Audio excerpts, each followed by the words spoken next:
po si Boy Sitaw. Pasensya na po, late upload na po yun sa parto ng paglilinis ng sitawan. Ito na po siya, oh. Oh, malinis na po siya. Yung 16 days na sitaw, malinis na po siya. Napakalinis na po. Oh. Di ko na-videoan yung actual kasi naka-live ako ngayon kanina sa Facebook. Umabot yata ako ng halos 1.5 oras sa paglilinis nito. Sa sitawan kanina umaga. O, malinis na po siya, oh. Oh, malinis na po siya. Malinis na. Nililinisan ko kaninang ganyan. Umaga. Oo. Kasi hindi ko nasikaso yung pag-video ng parto ng paglilinis ng sitawan sa maduming sitawan kaninang umaga kasi busy ako kanina. Nagbenta kasi ako ng na-harvest kong second harvest na talong kanina. Nagbenta ako sa Talipapa. Awa ng Diyos, may nakaharvest naman ako ng talong ko ng second harvest na 3.5 kilo. Nakaharvest ako ng 3.5 kilo kaninang umaga sa talungan ko. Nung nakaraan kasi 1.5 kilo lang. Medyo nung pangalawang harvest ko, naka-ani ako ng 3.5 kilo.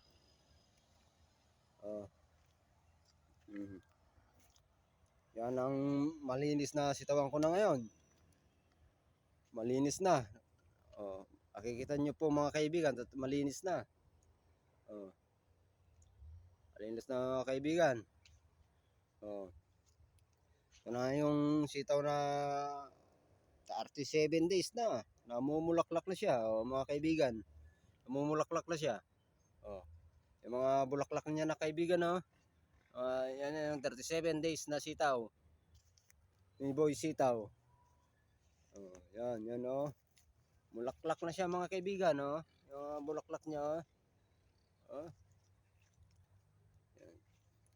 Bulaklak na siya mga kaibigan, ito na mga bulaklak ng 37 days na sitaw ko yung mga kaibigan, Pero yung kaunti na lang, matatapos ko na rin yung balag ng aking sitawan, ilang span na lang, mga dalawang span na lang.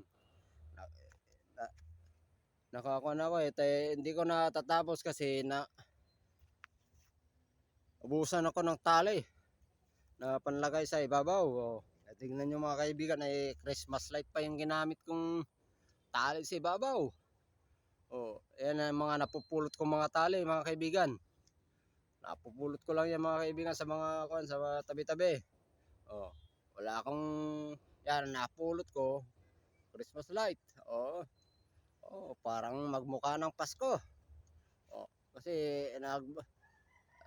para nangangamoy Pasko na. Kaya mga kaibigan, hanggang dito na lang aking video sa aking paglilinis sa aking sitawan. Hanggang sa muli, salamat po.